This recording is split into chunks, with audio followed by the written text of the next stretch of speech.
We have a representation by Rosanna Keefe from the University of Sheffield. She will be presenting her talk named Vague Beliefs. Bienvenidos todos al Seminario de Investigadores. Tenemos a Rosanna Keefe de la Universidad de Sheffield y va a presentar su ponencia Vague Beliefs.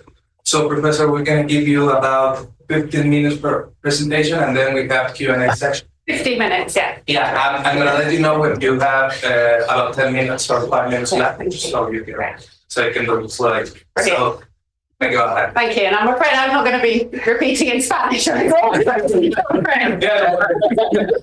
wouldn't want to hear my accent. But thank you ever so much for coming and for inviting me. And it's a huge pleasure to be here. I've heard about UNAM for many, many years and always found it a wonderful research place for philosophy. So it's a great privilege to be here. So I'm going to be talking about vague beliefs. What do I mean by vague beliefs? Natural first question. So what I don't mean in this context is beliefs with vague contents. So I think we have an enormous number of these. So I think most of the concepts we have are vague. So tall, bald, heat, but the classic examples, but also pretty much any concept you think of, natural language concept, I think is vague, as it doesn't have sharp boundaries and has borderline cases. We'll talk more about vagueness shortly. Our beliefs will very often have vague concepts, but that's not the primary focus here. Rather, I'm interested in belief as a vague category. My claim is that there are states that are borderline beliefs. That's what I mean by vague beliefs. I argue that there are fuzzy boundaries to the states that are beliefs. Maybe beliefs can gradually fade into something that's not a belief, as it might be. I'll be giving examples, putative examples of these in the course of the talk. So I think belief has the characteristic features of vague predicates. It has borderline cases, it has fuzzy boundaries, and it has a susceptibility to Sorites paradoxes.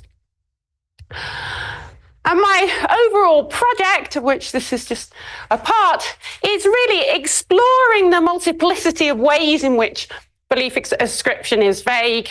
So arguing that it's vague, countering arguments that it isn't, thinking about all the different ways, thinking of possible cases, borderline cases, and then thinking about the consequences of the fact we have vague beliefs.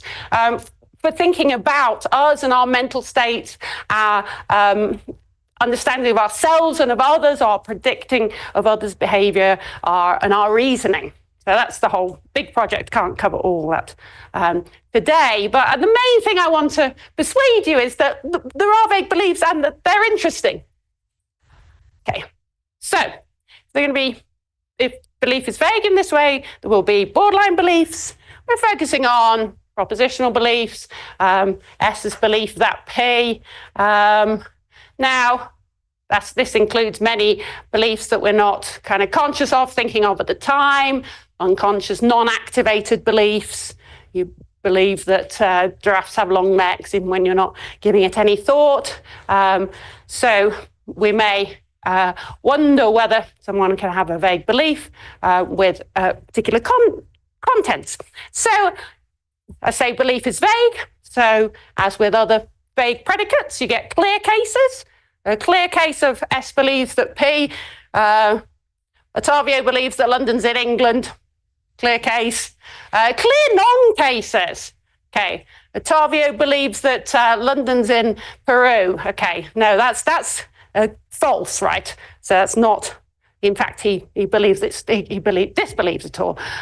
Or might be other cases where he has a different attitude that is clearly not a case of belief. Maybe he wishes London was in Peru.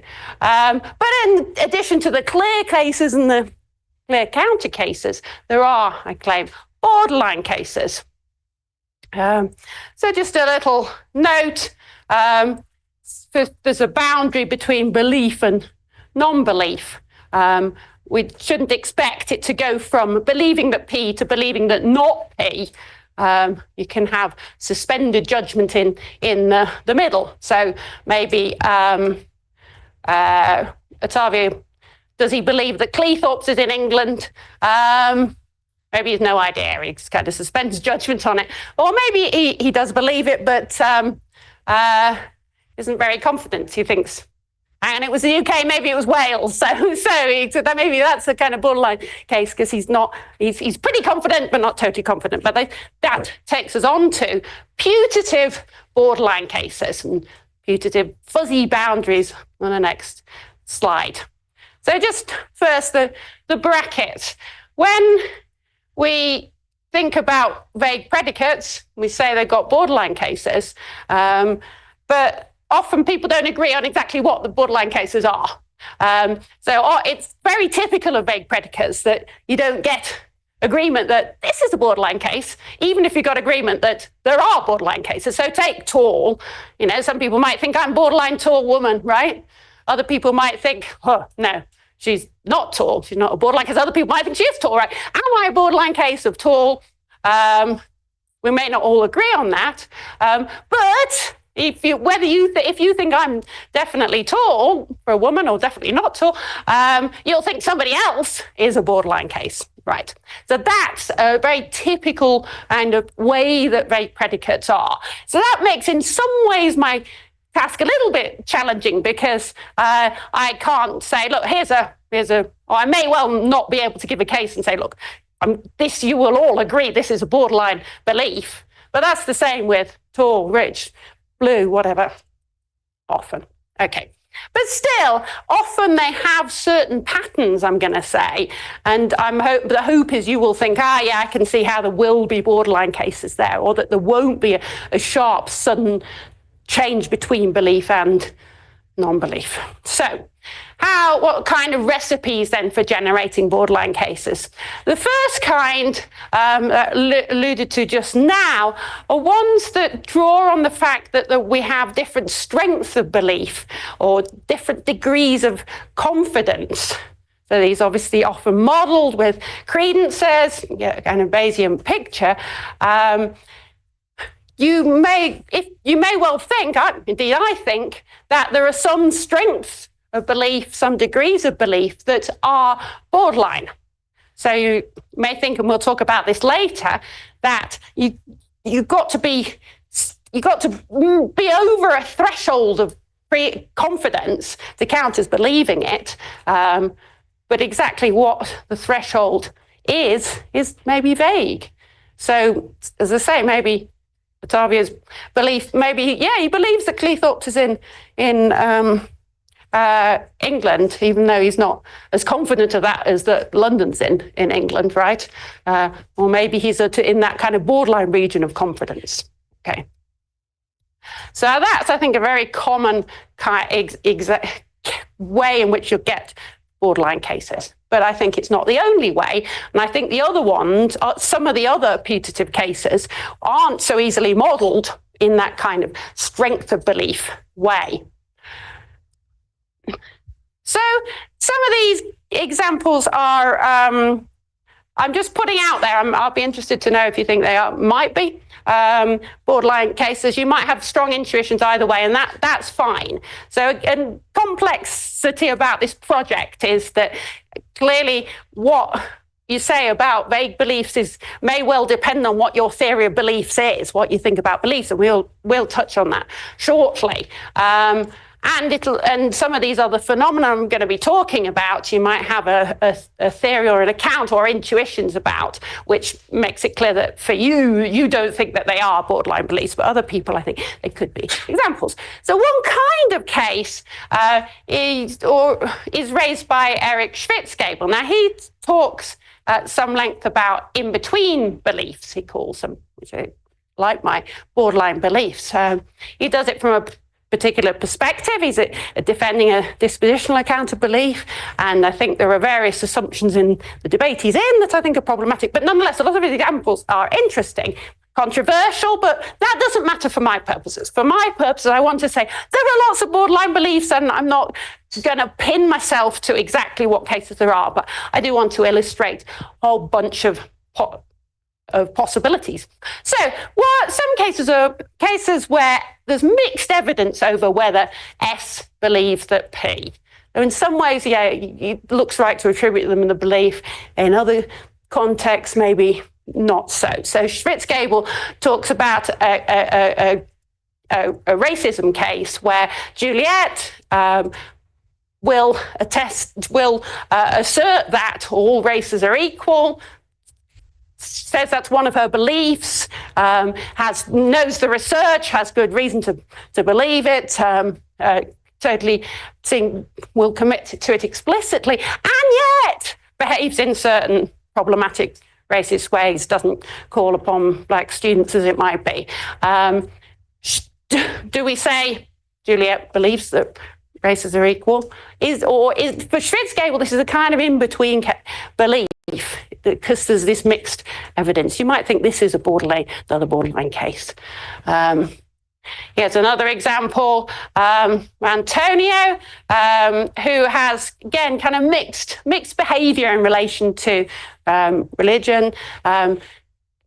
Does he believe that God exists? You know, he goes to church and often behaves in certain ways, in certain contexts, may attest to it, and then in other contexts behaves in ways you'd expect, such that taking him as not believing that God exists is that a borderline case? So another possible example. I think the whole range of other cases that I'm interested in the bigger project to think about. Superstitious beliefs. So you shouldn't walk under a ladder. Is that a superstition in New Mexico? Yes. Yeah. Okay. So, you know, a lot of us think pretty scientifically, yeah, we don't really, we know there's no science behind that. Come on, it's rubbish. You can't be anything wrong with walking under a ladder. And still, so many people are in that position and still they'll walk around. Do they believe it? Is that a borderline belief? Other cases, well, I'm always interested in hearing things you think might be candidates of borderline beliefs. Maybe certain beliefs about the future, certain religious beliefs, beliefs, various things we might want to model with borderline beliefs. Also, an attitude to A is F when A is borderline F. So tech is borderline tall. Maybe I have a borderline belief that tech is tall. Okay. So other ways of kind of illustrating how you might get borderline beliefs will focus on a fuzzy boundary between belief and something else. So we thought, but the fuzziness may be, the gradation might be over the degree of certainty or the strength of belief. But there are other fuzzy boundaries, I think, that will have borderline regions. And here's another Schwitzgebel case. He has a case where he had according to the story, he had a neighbor in college who had a Greek name and so let's say he was, I don't know, let's call him G. Initially, Eric Schwitzgebel believed that his neighbor was called G, right? 50 years later, completely forgotten, if he remembers at all, this chap, completely forgotten his name, right? What about in between stages? Early on, then, he might just take him a second or two to remember, and then he'd say, yeah, G. But later on, he really struggles to remember and won't remember one day, and then it'll come back to him at some point. Does he believe?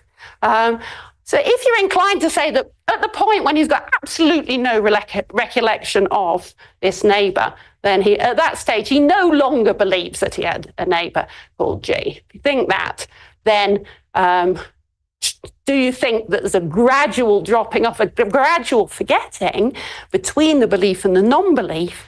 And if so, it looks like it's gradual and vague. There surely isn't a sharp, sudden point where suddenly it's wrong to say he believes it. That's another kind of transition that might give you vague beliefs. How about my belief that there are more N people on the plane for gradually increasing N? I flew over here. I believe there were more than 120 people on the plane, more than 121. I didn't believe there were more than 50,000. Well, is there a vague boundary between them? So that's kind of drawing on the change in the content, of course. I think there are other interesting realms in which you might get borderline cases. Think about wishful thinking. Sometimes people want something to be the case and thereby unbelieve it. It's kind of wishful thinking, right? So some of those cases that you behave as if it's true, but you don't. The grounds are largely based on the fact you want it to be true. I think with some of those, I think it might well be a borderline. Though sometimes you can be times you can be very conscious that actually no, it's just that I did desire it rather than that I believe it. I hope it. I've got all these other attitudes to pay, but. It's not belief, but other times you can kind of come to believe it. So another possible role for borderline cases. Think of a children's kind of play. Sometimes I think those cases can be like borderline beliefs. My daughter had a little white cuddly mouse that we kind of want to describe, she pretended that he was alive, Henry. We kind of had this spiel about how he was a great climber and loved it. And it's this kind of really intense sort of pretense. And certainly when she's very little, kind of seems very like she believes it, possibly. Or maybe it's a borderline belief, or maybe if it started off as a belief, it becomes a borderline belief before it's something that she keeps on imagining, even though she believes it's false. Certain expectations, I think, can fall short of belief, or maybe fall short of belief, be in that borderline region. Other fuzzy kind of paths to belief, where if you come to believe something in whatever way, if you're learning things incrementally, coming to understand things as children, at the end of the process, we can correctly ascribe them the belief. At the beginning, you correctly say they don't believe, but it's a gradual process, so it's vague again. So I say, might be cases, beliefs of varying sophistication that we can correctly ascribe to infants or to other creatures. And indeed, thinking about other creatures, you might think humans definitely have beliefs. Some minimal single-cell organisms definitely don't. But what creatures have beliefs? Dogs have beliefs? I certainly think too. So what kinds of beliefs? But there are going to be borderline cases in there. And quote from Dretsky talks about a terminological boundary dispute of negligible philosophical interest between those creatures which do have beliefs and those which don't. Negligible philosophical interest, he thinks, but vague, I think, certainly. And I think he'd agree. Okay. So I'm saying believes is paradigmatically vague. I think it has borderline cases as that lack of sharp boundary, that fuzziness in various different lacks of sharp boundaries. Because it's multi-dimensional vague predicate. It's not like a totally simple thing. Just like whether you're bald isn't just a matter of number of hairs on your head, there's also the arrangement. So there can often be with vague predicates not like a single scale like for tall, but lots of different factors. And I think belief is like that. I think you can have, as often goes with that kind of gradual change, you can have Sorites paradoxes, susceptibility to Sorites paradoxes, higher order vagueness. Haven't got time to go into all these things. Context dependence, I think, again, interested if you're interested in talking about in discussion. So if it's paradigmatically vague like that, you might think, well, that's because it picks out a vague range of a scale, just like tall is a useful expression. Say somebody's above, he's above a certain height, but what height? Well, we're just kind of vague. He's in that kind of vague region. So should we think beliefs like that? as I just suggested, it may not be that there's a single scale. So a first thought might have been, well, yeah, it's credences. It's like that. You've got the strength that increases, and there's a vague threshold to the credences. But and I think that's interesting in itself, and other people challenging that. I think it needs exploring why it's important, etc. But I also think that's not the only dimension. There's other kinds of sources of borderline cases and of vagueness. So it's got a complex, multi-dimensional, subvenient base of facts that kind of determine whether you believe or not. It's all highly complex, and in there you get the vagueness. So I think believes is paradigmatically vague. I think most terms are vague. So in a sense, yeah, I mean, that maybe not, doesn't seem surprising. So as I said at the beginning, what I'm interested in is partly arguing that it is interesting. There's something particularly interesting about vague belief, and that's in a way the bigger project. But I'm also interested in looking at explicit arguments against vague beliefs, some of which can come from a certain picture or theory of belief. But I say if your picture of belief has no room for vague beliefs, then that's a problem for your picture. But I think actually a lot of pictures that might quite naturally seem to be exclusive, not have space for vague beliefs, actually do. So we'll talk a little bit about representationalism later. So that's the interaction with and lessons for one's theory of belief. And I think it has bearing on various other debates in the literature, particularly regarding the relation between beliefs and credences.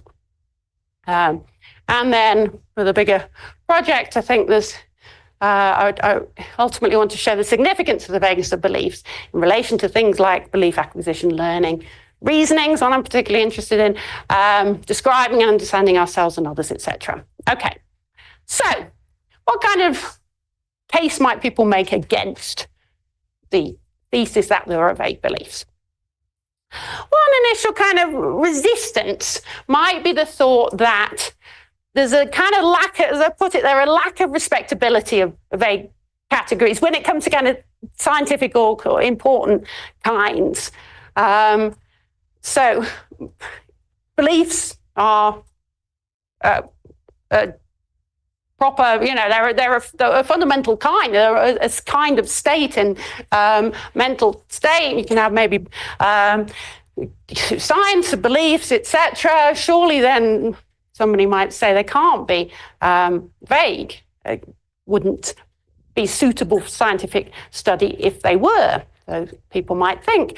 I've got a kind of quote that kind of presents this sort of perspective, I think, from Lightgeb, who's kind of talking about beliefs and credences and such, and thinking about whether you might eliminate beliefs in favor of just talking about credences.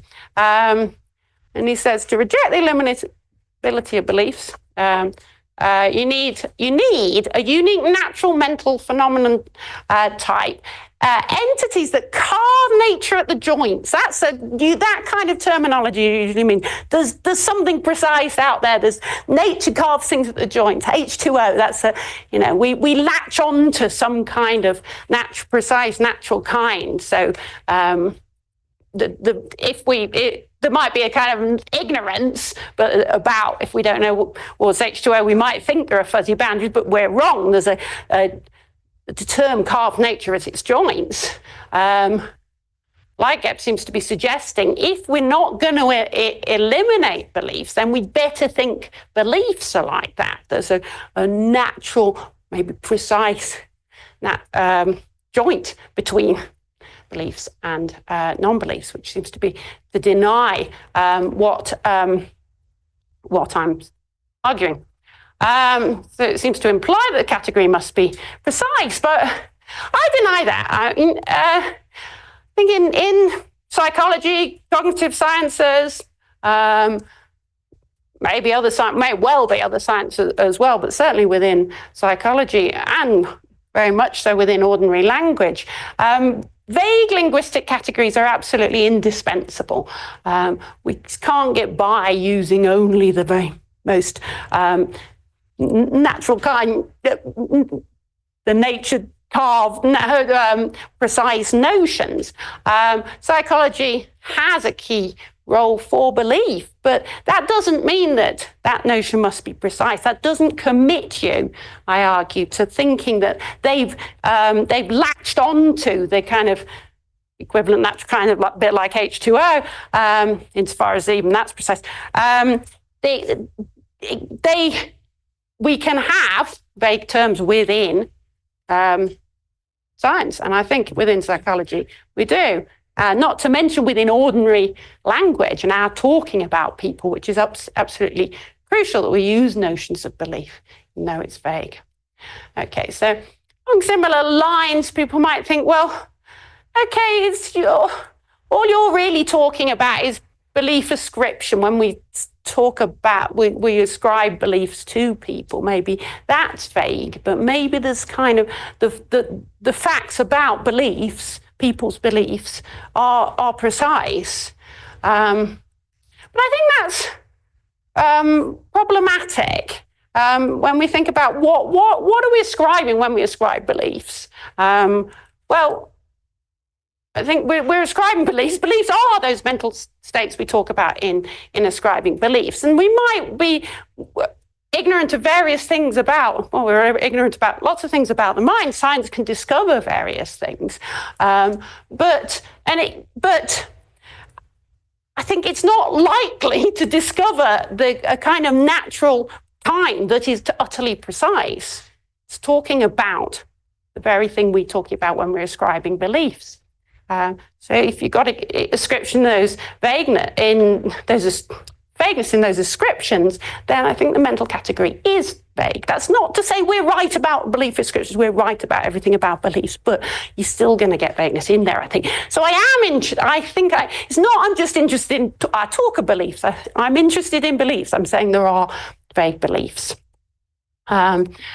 Now, I think that's compatible with there being a kind of precision at the neural level, a kind of precise subvenium base, but what states can come out as beliefs is vague. I think beliefs are important, causally effective mental states, even though we have this vagueness. So you've got the vagueness in the notion, but you can still have causal statements with these vague notions in. You can have vague generalizations over them. So I think they are. It's not just a matter of our talk, and it's not just removing any kind of scientific respectability. Okay, another kind of resistance to thinking of beliefs as vague, it can come from a sort of misleading terminology. So as we've said, and as we know, people talk about degrees of belief or credences, that kind of graded doxastic notion. So if you say somebody has a credence, you've got to say credence of 0.7 or whatever, that graded notion, and that can be contrasted with the categorical, as you might say, notion of belief, or all or nothing belief. It's very commonly called. So S believes that P, not to a degree, but just that categorical notion. And as I say, that is very commonly and quite naturally called all or nothing belief, as opposed to graded or outright belief, etc. Some of these kind of words that I think in some ways are helpful to draw the contrast with credences can suggest a precision. So here's a quote from Hunter, who actually goes, this is possibly taken out of context, but I think it's really useful, and it is a kind of trap people fall into. So belief, sometimes taken to be an all or nothing affair. One either believes something or one doesn't on this view of belief. core belief, so-called categorical belief. Having a categorical belief is very much like having a penny in one's pocket. The penny's either in your pocket or it isn't. This is sounding like all or nothing, as in completely precise. There's nothing in between. Yeah, there isn't any in between. Similarly, when belief is understood categorically, one either has a particular belief or one does not have it. There's no in between, right? And this is kind of, on the one hand, this is supposed to be just illustrating how, it's not like credence that come in degrees, but it seems to be saying, look, it's precise, it's all or nothing. But I want to say, no, it's not. The fact, this contrast is, is important, but the contrast doesn't give us any reason to deny vague beliefs. There are these border cases, as I argue. Whoops, what was that last point? I'm going to run out of time if I'm not careful. So I'm going to next turn to some very explicit arguments that believes is not a vague predicate from Sophie Archer in a paper at Philosophical Studies. So she is engaging that debate I alluded to between Schwitzgebel and, or looking at his view and his defense of in-between beliefs. And so she wants to reject what the thesis she calls VT, the thesis that there are vague beliefs. So I want to look at some of her arguments because I think they do illustrate a kind of ways in which people have been or can be resistant to belief, or you might think the version of these arguments works. So I'd be interested to hear. So one of her arguments goes by thinking about what you do when you're wondering whether to believe that P. And she says, well, you might think, yes, I'm going to believe it. Or you think, no, I'm going to believe not P. Or, by right, you might decide to withhold belief. I don't know whether to believe P or not P. Okay. Now, she said those are the three options. She said if you think there are vague beliefs, you'd have to have a fourth unintelligible option. Somehow you're clumping for vague belief. And she said, what kind of assessment of one's epistemic reasons would justify such a conclusion? And the natural thought might be, well, I don't know whether to believe P or not P, but then you're going to withhold belief, she says. So then you fall into, we've already got an intermediate category. Seems to be suggesting there's not room for this fourth unintelligible category that vague beliefs would be. So she says. But I reject this argument. Vague beliefs isn't a separate category of mental state. So you can have vague beliefs between the believing and the withholding belief. Someone can be in a situation where it's vague whether they believe or whether they withhold belief. So it's not. So she says, well, with withholding belief, then you've got cases where one judges one's epistemic reasons to be inconclusive. Okay, so she thinks so. If you think your reasons are inconclusive, then you withhold. But inconclusive, that's a vague notion. It doesn't have to be absolutely, completely conclusive to be conclusive. Conclusive is meant more liberally than that, I think. So I think it can be a vague whether one's reasons justify the conclusion, whether you get to belief or to withholding. So I think that argument doesn't work. Here's another argument she gives. She thinks that the right perspective on belief is a first-personal perspective.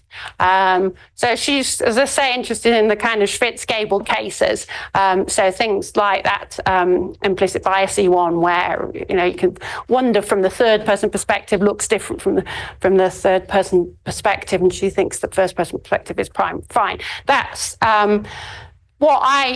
even if you take that line, and I don't have to take a line on whether you do or not, I think she's wrong to think that gives more reason to reject vague beliefs. So she says that the first-person perspective, the sense in which one's belief is what.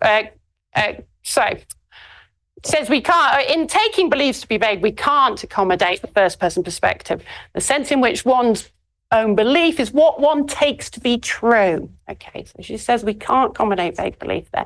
And I think that's wrong. So to argue for that, she says, plausibly enough, that deliberation is transparent in the sense that if you're wondering whether to believe P, that's the same really as wondering whether P, in certainly many cases. She says that is in patent conflict with VT, claim that there are vague beliefs, that claim that there's no necessary condition for possessing any belief, she argues. But I think the claim that there are vague beliefs isn't committed to this, what she's saying, that there's no necessary criterion for possessing any given belief. She is saying that presumably because the thought is if you've got a fuzzy boundary, then you can't say, give necessary and sufficient conditions, it must be above this threshold as it might be. But that doesn't mean there aren't necessary conditions for giving for having a belief. Necessary and sufficient conditions can, I argue, themselves be vague. So I think the first person perspective can accommodate it. It's maybe not all that natural often to ascribe it oneself as a vague belief, but we can very much recognize our own uncertainty or slight uncertainty. We can recognize these potential vague cases in ourselves, I think. She's saying this perspective on belief, the sense in which one's own belief is what one takes to be true. What one takes to be true can be a vague matter. So that, okay, I'm just going to move. How long have I got? Only like 15 minutes. Okay. Okay, I'm going to try and speed up a little bit so that we get through. So I'm wondering whether to. I'm going to skip this slide actually. No, I'm not. Sorry. So where we're going after this slide is representationalism about beliefs. Okay. I'm going to kind of view of beliefs, and there has often seemed to be in tension with the thought that beliefs are can be vague. But because of how the way I've set up my slides, I'm going to have to come via thick and thin belief, which is a bit of a, am I? Oh, yeah, okay, so, but just briefly, you don't have to worry too much about this, is people who, again, tackling the sort of Spitz-Fable cases, you could, often if you've got something that looks like an in-between case, you can say, oh, well, it's a belief in this one way sense and not a belief in this other sense, right? And so the thick beliefs are sort of beliefs with some extra sort of stuff in, distinctive feelings or sort of commitment, performative sort of stuff, this extra stuff that looks like it can come in degrees. And so they say those thick beliefs, they can be vague, thin beliefs can't be.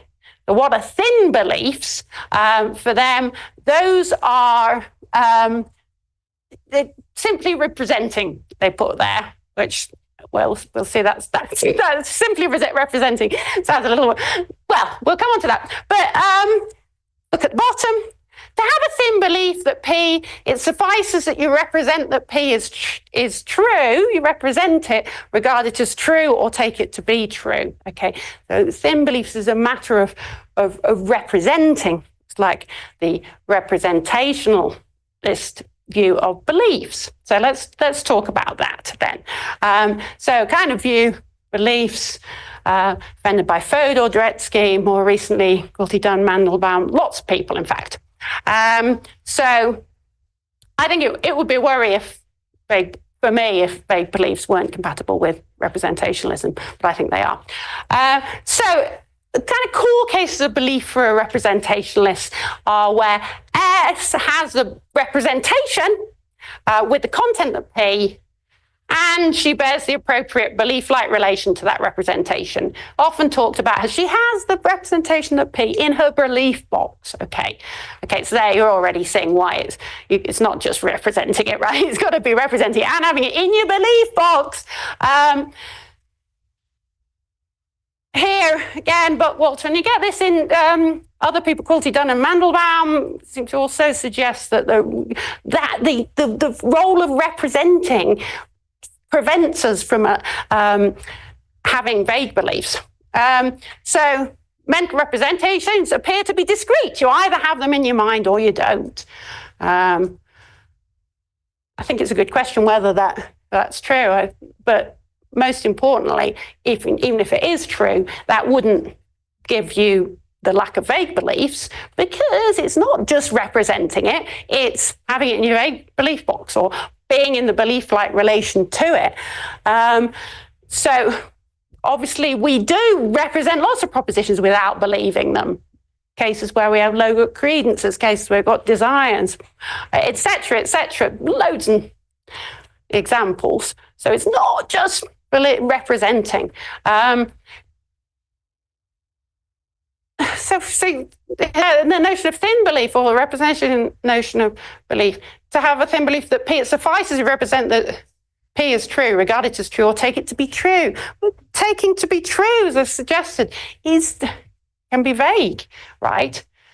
They're saying not. Thinly believing P involves representing and storing P as information. That kind of reads a bit like it's just a matter of representing, and either you represent it or you don't. But it's not. If you look at that quote, even if we accept that, it involves representing, but it involves other stuff as well. And storing P as information.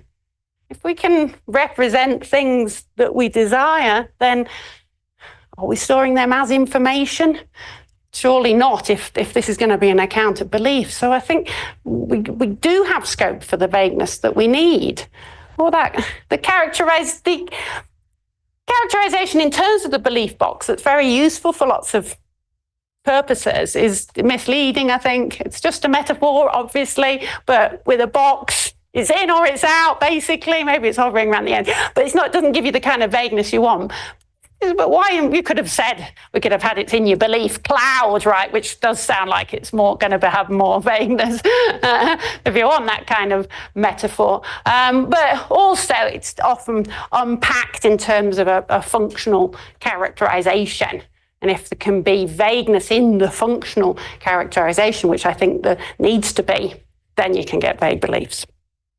Okay, so going to skip over a little bit of this. That relates to the stuff I was thinking about, how they're perfectly still. It doesn't. You can still have scientific respectability. So they're kind of saying there's still a role for belief in science. Yeah, that's perfectly compatible with the being vague beliefs. There needn't be salient scientific sharp boundaries for belief to be a category. So they have, that's, yeah. And as I say, I started with these are the core cases for the representationalist. You also have the non-core cases, ones where you haven't just necessarily represented it, maybe implicit or inferred. If there are obvious consequences of sentences that are explicitly stored, the obvious there suggests there's further scope, even more scope for vagueness. So, haven't talked about whether it's possible there's vagueness over what subject represents, but I think there is. But crucially, there's vagueness over whether it's a belief-like relation to the representation, and there's vagueness of non-core cases. Okay, so I've only got 10 minutes left, so I'm going to talk a little bit about credences and graded notions, and then include. So here we go. Sorry if this goes a bit quickly. So we talked a little bit about graded notions. Typically, if F is vague, F-ness comes in degrees. We don't have to be coupling this with a degree theory of vagueness. So you might think, as I suggested earlier, that credences plays that kind of degree role. And I think that, as I suggested earlier, I don't think that captures all the cases, but I still think it's important to think about the vagueness with the scale of credences. So the central question in the issue, the literature on beliefs and credences is whether beliefs all or nothing beliefs, outright beliefs, are just credences above a threshold, and if so, whether the threshold is vague, which obviously I would say it is insofar as that's the right picture of beliefs. Now, these degreed notions, what do we mean by credences? I've kind of loosely mentioned strengths of belief, degrees of confidence. There are actually a number of different notions here that I don't think coincide at all. And this might just fit well with my thought that there are these different dimensions. But let's not worry as much now about those various distinctions, even though I'd be interested if you've got things to say. So I'm going to skip that slide. So as I say, if you think there are outright, or if you think there are well, there's a good question how the credences relate to beliefs, and there's a relatively popular position, which is that beliefs are credences above a threshold. Strength of belief, you've got to be sufficiently strong. It's got to have it strength above the threshold. So you get what's known as the Lockean thesis and the thresholds, various theses around which, but here's a quote from Foley, who central to this debate. It's epistemically rational for us to believe a proposition just in case it's rational for us to have a sufficiently high degree of confidence in it. Or, a kind of descriptive version that dumps the talk of rationality. Sometimes it gets called Lockean thesis, sometimes talked about something else. Here's Pettigrew saying it's the Lockean thesis. An agent has a belief in a proposition just in case she has a sufficiently high credence in it. Just as disbelief, it's sufficiently low credence, otherwise she depends judgment. Okay, so it's a threshold. The thought is the belief is just being above that threshold. The threshold you might think can be context dependent, higher stakes, you've got to have a stronger belief to count as believing it, and I think can be vague. Okay,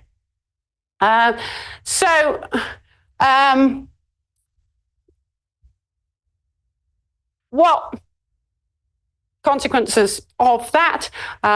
One, if you have that picture of beliefs in relation to credences, you have a failure of logical closure of beliefs, but I think that's fine just to skip ahead a little bit. But I think it's important and interesting for thinking about vague beliefs to think about the boundary. I've only got 5 minutes left, haven't I? So I think 7 minutes left. Let me talk through this a little bit more then. So think about the preface paradox. You've got Annie, who has written a great book, and she believes every statement she's written in the book, but she acknowledges that not every statement in her book's true. So she rationally believes all the what can be conjuncts of a big, long conjunction that says all these things are true, while disbelieving the conjunction. So logical closure fails.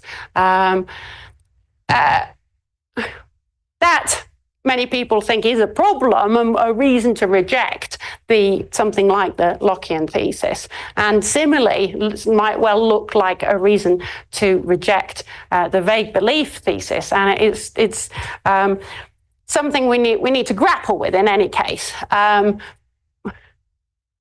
Mine, along with Foley and many others, is to bite the bullet and accept that logical closure fails in this way.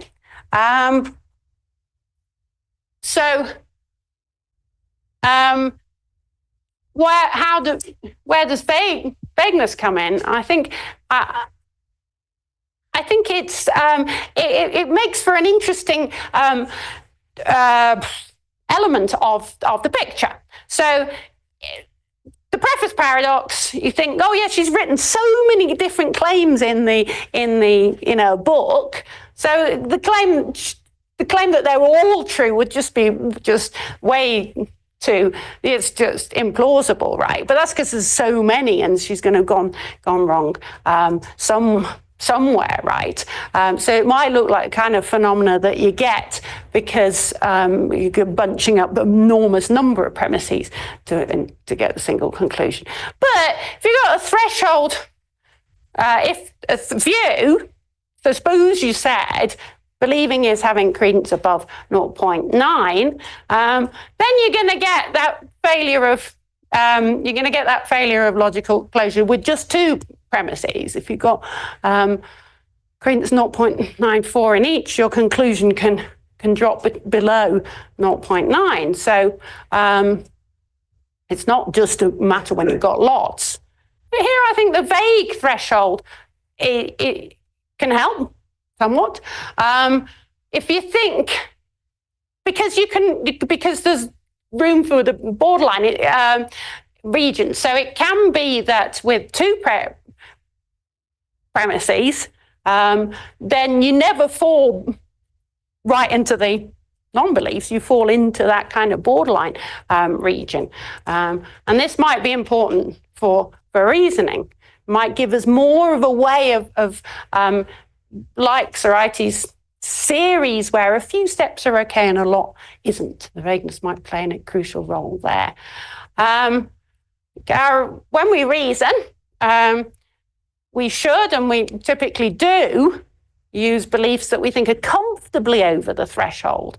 And I think people aren't quite good at kind of being cautious. If you got, you can assert something, you do believe it, but if somebody's trying to draw conclusions from it, then you're going on, wait a minute, you're going to be more cautious now, and especially if it's going to be a massive long chain. You might think that's kind of, in a sense, maybe us recognizing the vagueness of the belief. So I think that fits the picture. That fits the picture quite well, in fact.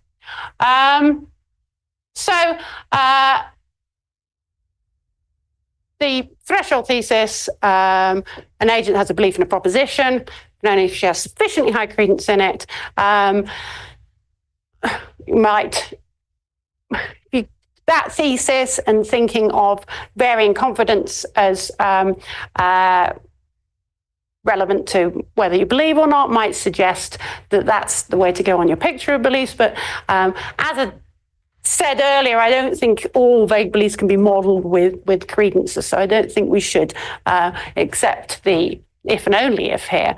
So high sufficient credence may not be sufficient for belief, may not be necessary either, but nonetheless I think it's still important and interesting to think about that vague threshold.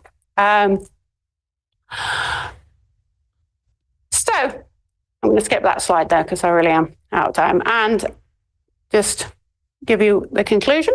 So I say we have complex and messy array of stochastic states, and I think we are actually quite well attuned to the subtleties. Broad categorizations are very useful and often necessary. It's really useful for us to be able to talk about someone as believing. If we had to always say has credence of 0.26 plus this kind of different feature, it's just hopeless, right? We need these vague these broad categorizations. Vague categorizations. So beliefs are a key category relevant to reasoning, action, assertion, etc., but they're a vague category. I want to argue that thinking about vague belief may illuminate things about reasoning, what we should do and why. More generally, reasoning under uncertainty. I think thinking about vague beliefs is important in thinking about theories of belief. So if your theory of belief can't accommodate vague beliefs, then look again. But actually look at where it might actually be able to accommodate vague beliefs and what the consequences of that are. If you're thinking about like the role of beliefs in science, etc. think the full story may have roles for both kind of idealizations and the reflections on messy reality. And I think there are important, interesting cases that fall in or hover around the borderline region, or turn on context dependence and fuzzy boundaries. So vagueness of belief can't just be put aside. So that's me.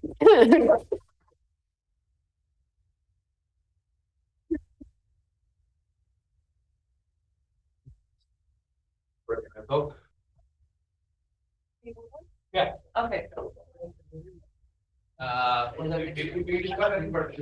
Raise your hand. Yeah, you already have three. Anyone else? Yeah. Yeah, so we will start with Octavio. Right, thank you. Thanks a lot, Rosanna. This was a lovely talk. I really like it. It's very challenging, very interesting. So let me press you on a couple of points, right? So one a general big picture point, which is, I think you make a very compelling and interesting case for vague beliefs. Some specific ones felt to me more like vagueness in the content rather than the very category of belief. But leaving that aside, someone who thinks that there aren't vague beliefs in the way you intend could try to say the following: say, okay, why should we describe the phenomenon in this way, right? Why do we need this category of vague belief rather than say, look, we have beliefs that are all or nothing, and then what happens is sometimes we just don't know whether what we have qualifies as a belief or not. So it's an epistemic issue rather than one involving vagueness. So and then you say, but wait, I have a reason, right? You argued on a couple of occasions that was indispensable to have this category if you want to make sense of certain things. And then they could say, sure, the fact that something is indispensable doesn't mean that it's true or that it exists, right? Some examples like that, right? So suppose I don't know the exact number of mounts in a pig population, right? But I need to make an estimate of how many kids they have. And I end up with average mounts have 2.4 kids, right? Of course, I'm not going to infer therefore there are average amounts, even though it's indispensable that I have that. You describe in the way that I want, given my lack of this information about the exact number of mounts. So the fact that something is indispensable doesn't necessarily give me a reason to believe that what is indispensable actually exists or is true of what I'm talking about. Maybe it's just a useful way of describing. I cannot say what I want to say without involving those things, right? So the worry is whether we can do without at the end of the day, right? With the notion of vague belief in your as a category, as you have it, by making a couple of moves, either shifting to the content of the belief, right, and say, look, this is actually a vagueness about the content, not a vagueness about the category of belief, right? Or by making an epistemic point and saying, well, ultimately, it's just that I don't know whether I have this belief or not. Right. So, and that's the case that I was thinking, so the in-between cases that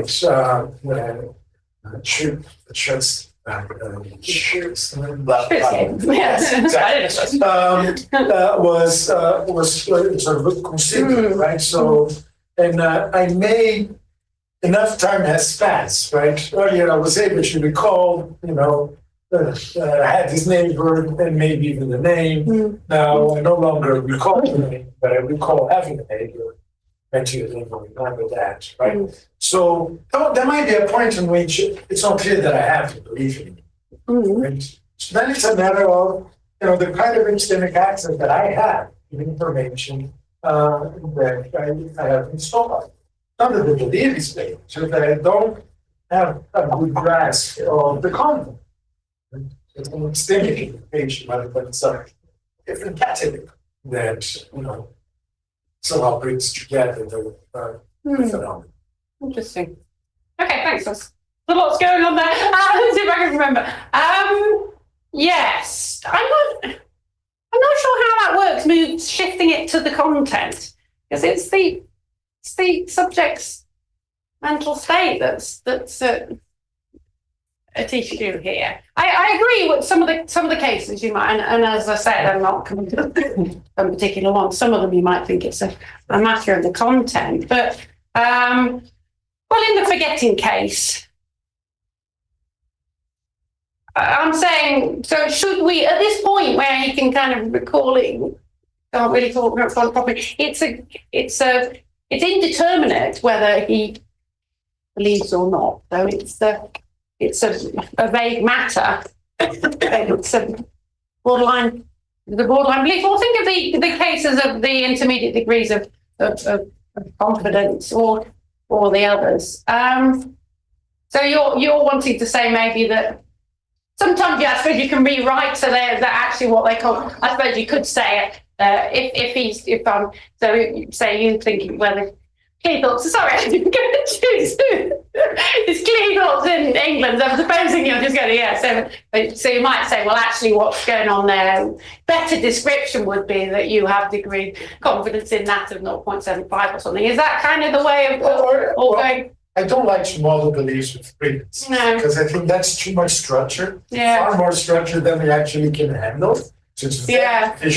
Right. What I would say in that case is, well, I don't have enough information there, right, to have a belief. So in that case, right. So or maybe I heard about the town and I'm unsure whether. Yeah. I'm not going to draw that case up again. Yeah. So, and I think it goes back down to the kind of epistemic. Yeah. Okay. Sorry. Maybe I'll take a look straight on there. The epistemic thing. Then that's what I'm not quite clear on. Then the thought is, with one of these fugitive borderline cases, one way you do go with the epistemic thing that I think fits with some of what you were saying earlier. Then is the thought that we have these determinate states.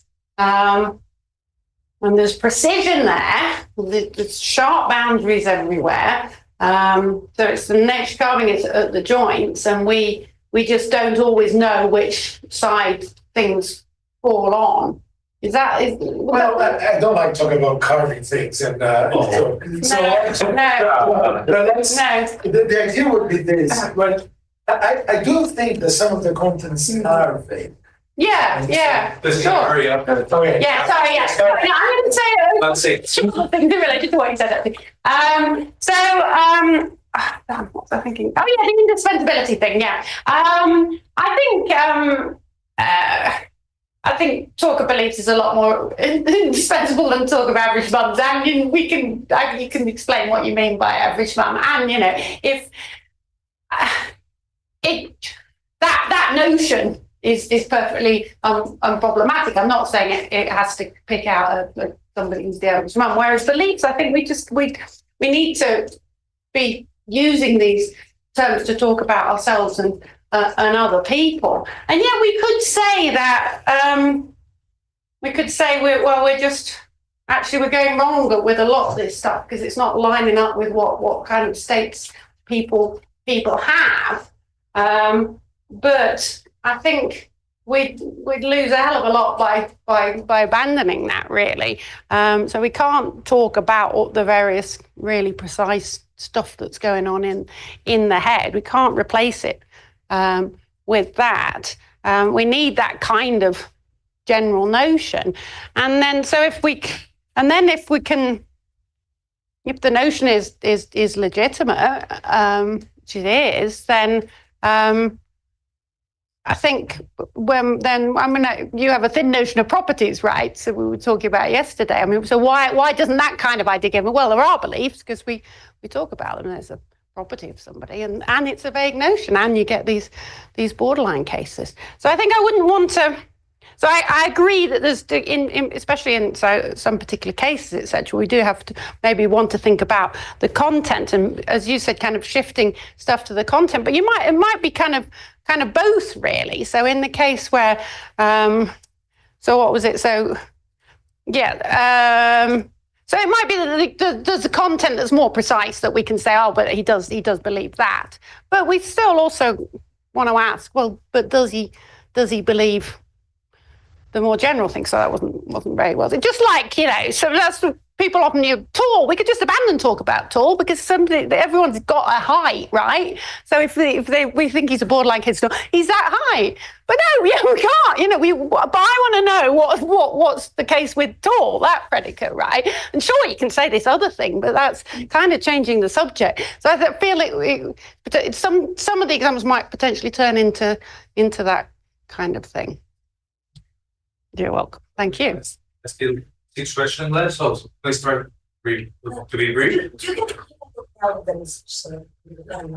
Thank you. So, Ricardo, you can go ahead. Thank you for the talk. It was super interesting. So, at moments, it was not clear to me, and maybe you settled this question during the talk and I missed it.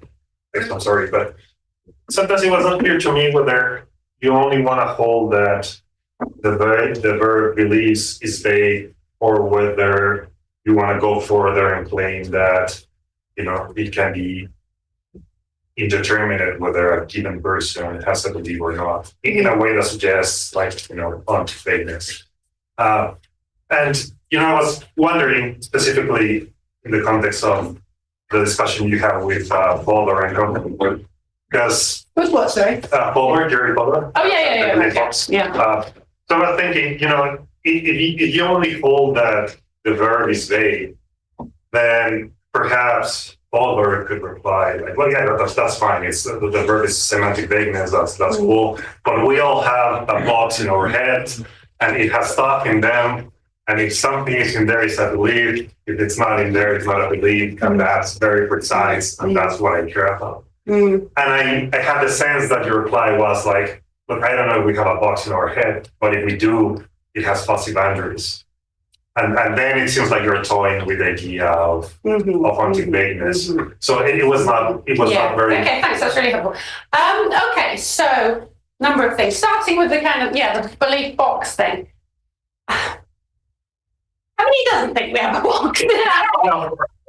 It's such a useful metaphor. I think it really needs to say. So it's not, I think so. What's important is that the representations are there for and others and play this role. But so what I am saying is that so there needn't be any vagueness in the head, right? You can have the representation, but whether the functional has the features that make it a belief rather than a kind of middling thing, or rather than that, I think those features, what makes it count as being in the belief box, is a vague matter. So does that give us ontic vagueness? I say no. I think if ontic vagueness is, genuine vagueness in the world, it's not just in our categorization of things, then on my kind of understanding of that, you avoid being committed to ontic vagueness by thinking about the kind of the subvenient base, when I have a belief, so I've got a belief, it's kind of realized by a load of neurons and a load of all that stuff, right? It can be realized in lots of different ways, right? So there's lots of different realizations, right? Any particular state at any particular time can be completely precise in that way. But it's when you ask whether it counts as a belief that the vagueness comes in. So I think I can avoid that most kind of worrying kind of ontic vagueness by that kind of a move, right? So if you mean a kind of ontic vagueness more broadly, then so that just some things, you've got ontic vagueness if you've got an object that has a vague property, then I think you can have somebody who's got a vague vague belief, then if that counts as ontic vagueness, then I think we would. But I wouldn't count that as ontic vagueness. Yeah. No. So does that? Well, sorry, I shouldn't be going back to you, maybe. But so my thought then is yes, that it's not just about the description in the sense that we have beliefs, and beliefs are basically what it's a vague notion. There's not. I don't think there's some fundamental scientific category that we've got completely and utterly wrong that's still beliefs, right? So there may be other kind of categorization of the mental states that are more, that give more kind of fundamental laws or whatever. But I think if they might not have features that make them beliefs. I think the category of beliefs then I think is useful for us, and I think someone like Fodor should accept that there's that vagueness there. He should change his metaphor from a box to kind of a cloud, and I think he'd still get all the important stuff he needs. And so I think that's my view. Okay. Yeah, thank you. If there's time, I'll ask a follow-up. Thank you. Thank you. So I was asking you about that.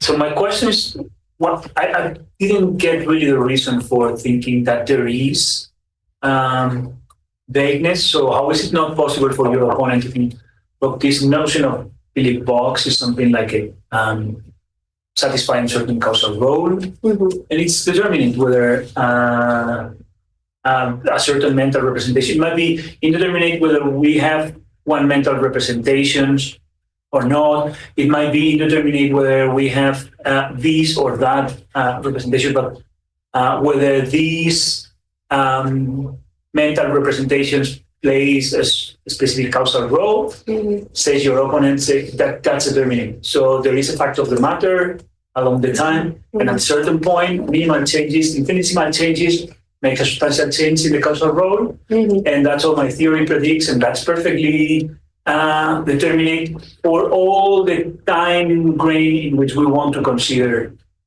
thinking beliefs. So it's determinate. I mean, I don't have any reasons to argue in favor of this particular view, but that seems to be one that is available, and I wasn't able to really see any substantive reason for thinking, no, this must be wrong. So the thought is beliefs. Being a belief is having a certain causal role. That's a toy example. Yeah. But I think, and you're right. I haven't shown this, and I have, elsewhere done a bit of started work on it. But so any attempt to characterize the causal role, it will involve vague characterization. Why do I think that?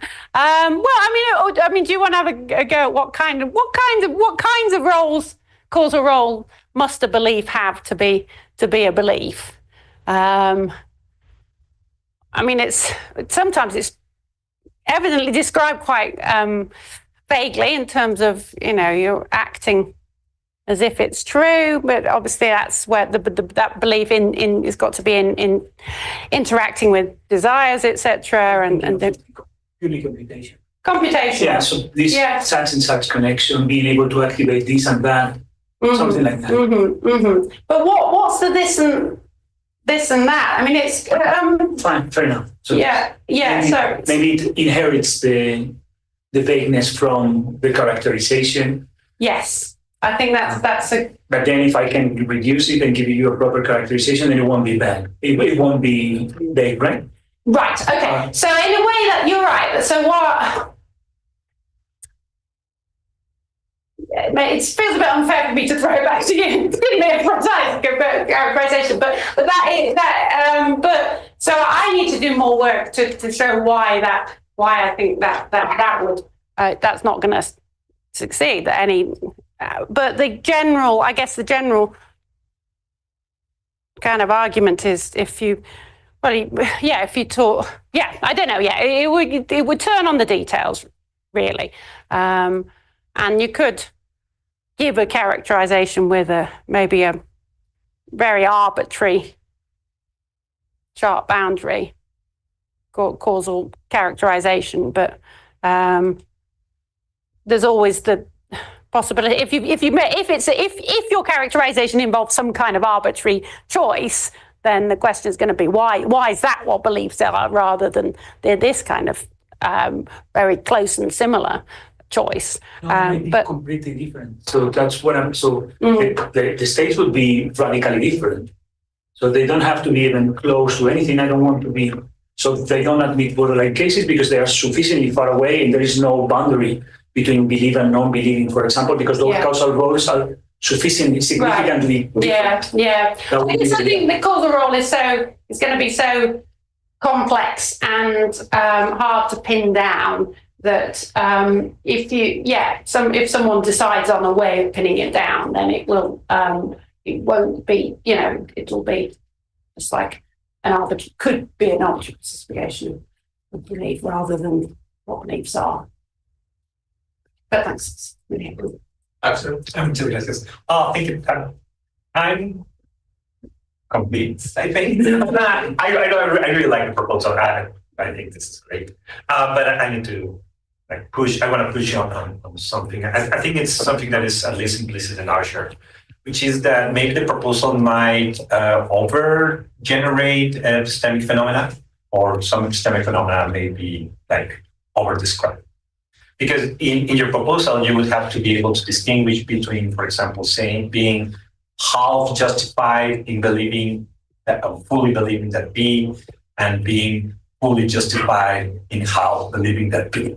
Mm-hmm. In your proposal, these are two phenomena, two different phenomena. Mm-hmm. And it's hard to me to see how you can hold this, how you can distinguish this in a way that doesn't work against some of your examples, because you want to use epistemic evidence for the granularity or for the vagueness of belief, and for that to work, you will give that's why. So the difference is between being half justified in believing that P and being justified in half believing that P? No, it's being fully justified in half believing that P, and being half justified in fully believing that P.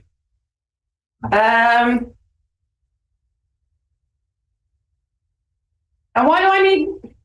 Sorry, I'm a bit jet lagged still.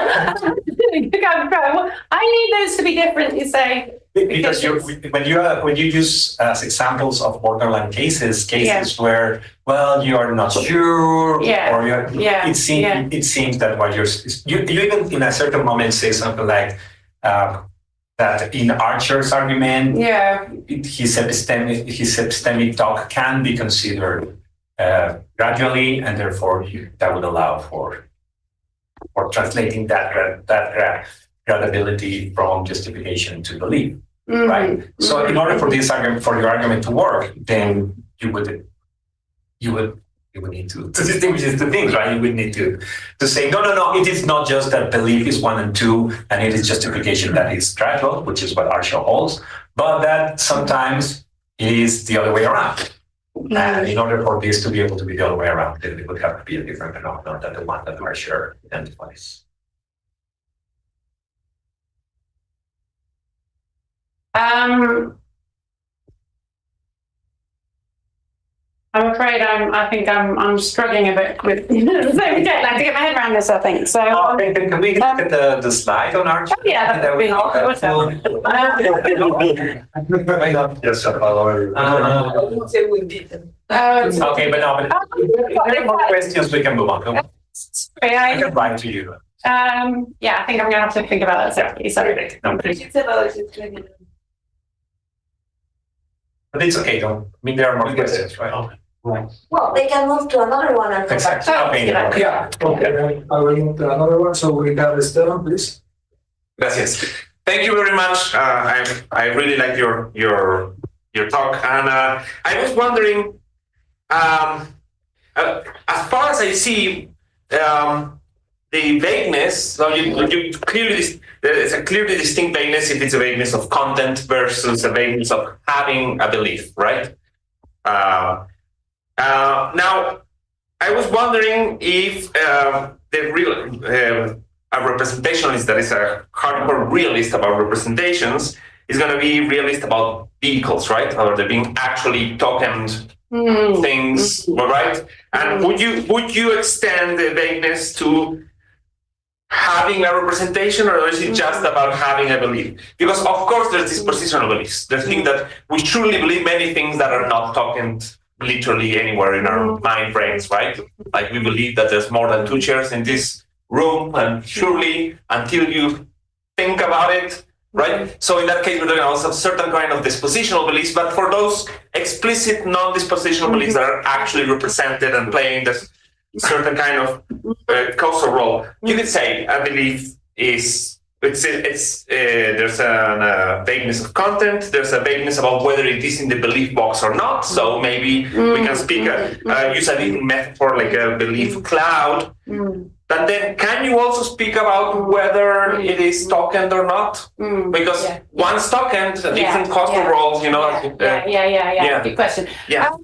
I mean, I think I kind of wanted to put that aside because my main focus was on saying, just arguing that, you know, even if that's precise, you get vagueness in important ways in relation to belief. Do I think, I just don't, I think there are empirical claims there that I understood. I'm not sure anyone does in some elements of it.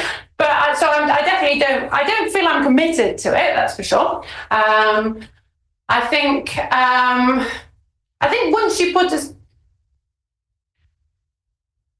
so I think you're already putting aside the explicitly represented cases.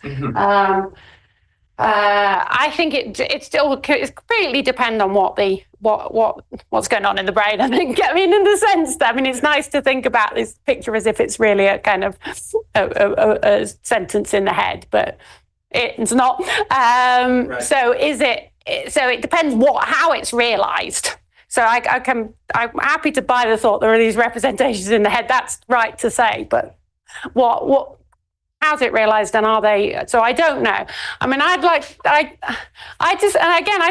don't know the science because there's all the issues. Can you lose the representations, or do you just going to lose access to them? If it's just losing access, then I think that can be vague. But if you do actually lose, maybe you don't. So if you've got a picture where once you've come to believe it, that representation is always there, then maybe there is precision there. But I think it's all gonna depend on the science, really. I like to find vagueness everywhere, but it might be that there's limits there. But I don't know. No, not just. I was one of the places I was coming from was thinking about how do we account in the representational sense about the thinking processes. So right. It also there's a vagueness about having or not having a belief, etc. So I agree that it's a metaphor, the belief box thing. Yeah. But then, at least on some accounts, thinking itself is symbol manipulation. Yes. Now, I agree with you that it's the core distinction about how this is implemented or realized in the brain, because we have massively parallel computation going on, but we have serial thinking, and there's a whole debate about that, right? Yeah. Now,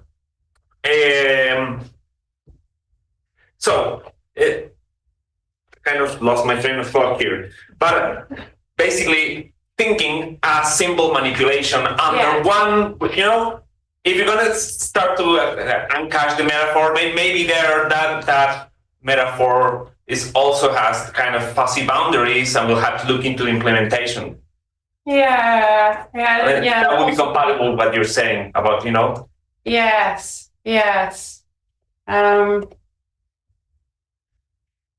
I think. My question was, if we start saying, okay, the belief box thing was always just a metaphor, how much more of the model is going to be only a metaphor? And what are the consequences for, cognitive architecture, processes, etc.? Yeah. I don't want to, and I don't think I need to be committing to a line on the cognitive architecture. I am quite keen to to respect I mean, I think that those views, I think, are my main. Yes, I don't think I need to take a line on that. But certainly, the fact that the belief box stuff is a metaphor doesn't commit me to saying that the representational stuff is a metaphor. So I think it might be that representations are, all or nothing, and if thinking is manipulation as simple as that, maybe there's precision there. I don't know. It's but if so, then it's all quite removed from what we think we're thinking, or what we think is going on, in a way, I think. And I think, it wouldn't be surprising at all. Well, we know there's a lot that's going on in the brain that we're not aware of how it's working. But is that what we should call thinking? I'm not sure, but it's obviously crucial to thinking, but it might be when you transition from the kind of what's actually going on in the head. But I suppose in a way, it relates to the earlier points, questions, and so it's not in relation to the kind of vagueness. So it doesn't. I'm not committed to that kind of there's vagueness going on down that kind of stuff could be more precise, but it's the transition. Mm-hmm. Thank you very much for your talk. I want to say sorry if my comment is too simple-minded or didn't realize what you want to mean, but I'm interested in the philosophical relevance of these problems and its implication for other philosophical problems and how your thesis helps to understand other issues. You said some things about how thinking about vague beliefs illuminates some aspects of the problems of uncertainty, if I get it right. But I don't fully understand the relevance of the philosophical position of vindicate vague belief, if I get the point. If by this we understand defending the existence of vague beliefs and not to eliminate this category. If we assume that natural language is vague, we can specify vague beliefs as an description of propositional attitudes. As, for example, if you said Guadalupe's propositional attitude, when I say that Guadalupe has a wishful thinking about Argentinian who will be the next World Cup champion, you can specify this as that I have something kind of propositional attitude to that propositional content, something in between the hope and the belief. Why we need something more than this to explain the belief? I don't know. That's really interesting, thanks. Yeah. So do you mean that taking that case then? Do you mean that a better description of you in that case would be a more detailed one that just doesn't involve the notion of belief at all? Is that so? Why do we and correspondingly in all the other cases? Then there are other descriptions of people that hold at the same time. Yeah. Okay, that's really interesting. Thanks. So there are. It is true that there are these other descriptions and that they might be useful, but we can, or if we're just thinking about first at the belief ascription kind of level, I want to know the answer to whether you count as believing it, and that I think is a vague matter. If beliefs are what we're ascribing, then in that sense we have vague beliefs. But it's true that you also have these other kind of states as well. So you started, I think, thinking. Am I right in thinking your thought is, well, if there are always these other descriptions, then maybe there isn't a role for describing people for the vague beliefs, which is interesting. I guess it might be that if there's an important role for beliefs, which there is, then we need to think of, sorry, no, that's not, sorry, I'll come back on.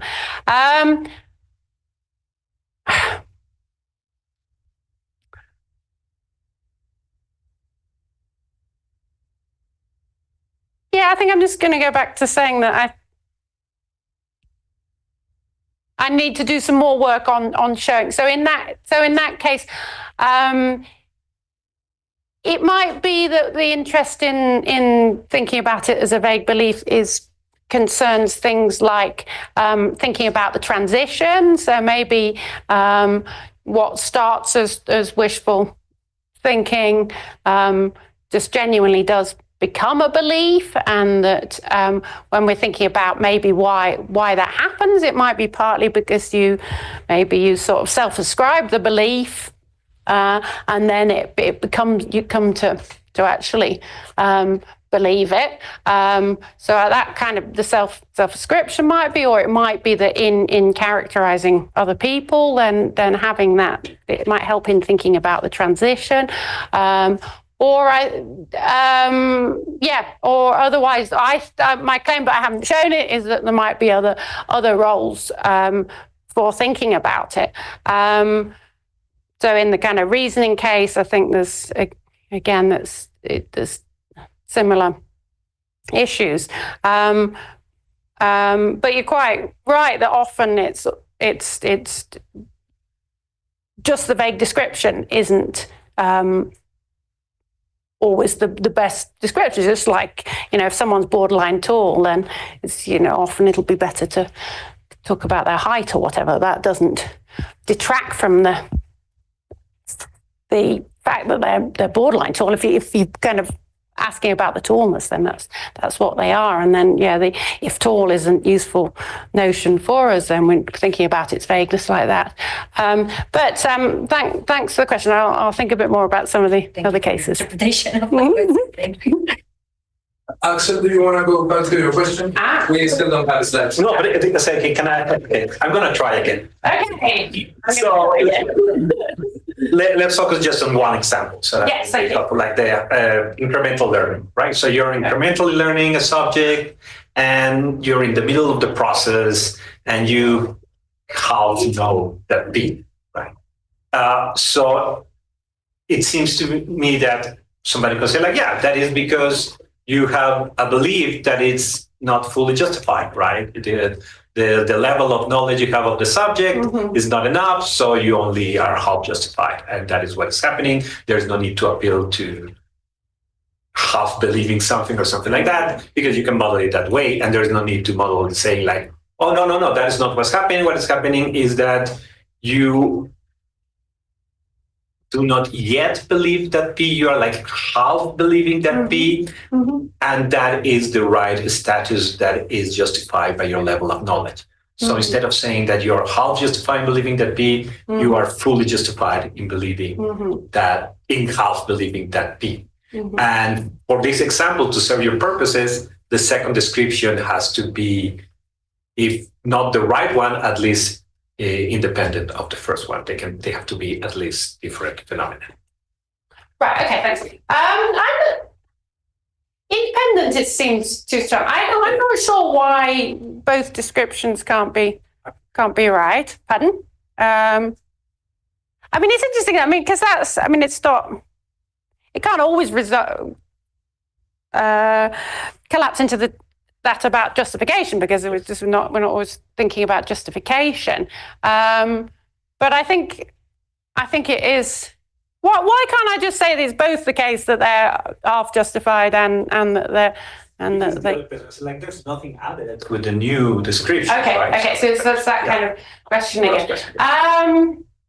Well, again, I think. If we're interested in beliefs and we're asking about what beliefs people have, then that's the answer you've got to give. So it relates to that kind of thought. I don't have to be saying that's ascribing a vague belief to someone in some circumstances the only thing you can do to capture their state of mind, because very often there'll be lots of other more useful, interesting things you can say. So, yeah, I think it might be a case of that kind. Okay, brilliant. Thank you. That was very. Glad I got a bit further in the end. Thank you. So, thank you for your talk. Thank you. I just have a quick question about the relation between make beliefs and ignorance. Because one of the ways in which we define ignorance is as lack of knowledge. And then you can take that road and say, yes, and how do we know what's happening when we ignore something? We know that we don't have knowledge, but we don't know the reason, right? So, epistemologists have been exploring, well, because the allotted condition is not satisfied, for instance, and then you go and explore the reasons why it is not satisfied, and so on and so forth. But recently there has been an emphasis on changing the doxastic commitment for explaining why we are ignorant of things. And so there is a new vein on the literature of ignorance that rejects the satisfaction of the doxastic commitment. Initially, it was something that we granted, and we just were exploring the justification of treatment. And in those cases, they don't mean that an agent doesn't have any involvement with the content of whatever is happening, but the fact that they don't have enough doxastic commitment to count as having that satisfaction, right? And so I was thinking that maybe access concern about you multiplying the entities, it's not the case. That actually there are debates in epistemology that are using that idea to explain why an entity that we fix, which is ignorance, that is achieved in a sense, or knowledge is not achieved in this case. So maybe you have a different idea of the connection between ignorance and make beliefs. No, that's really interesting. Thanks. Yeah. So I think so. So if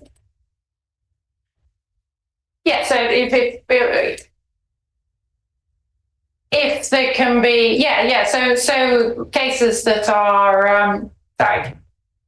So the way I'm coming at it, so there was earlier, like Colin Radford examples, weren't there, where you can have knowledge without belief, arguably, and then it's fairly easy to move from that to kind of what level of certainty you need.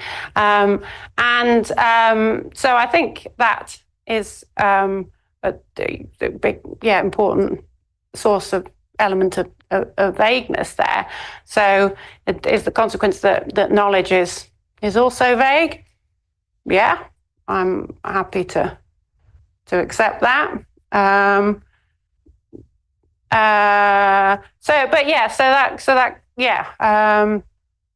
haven't got that much to say in response, but thank you. That's a helpful thing to discuss. Thank you. That'd be great. Thank you. That'd be great. Thanks. Lovely. Thank you. Any other brief question or anything else? Well, thank you. Thanks for coming.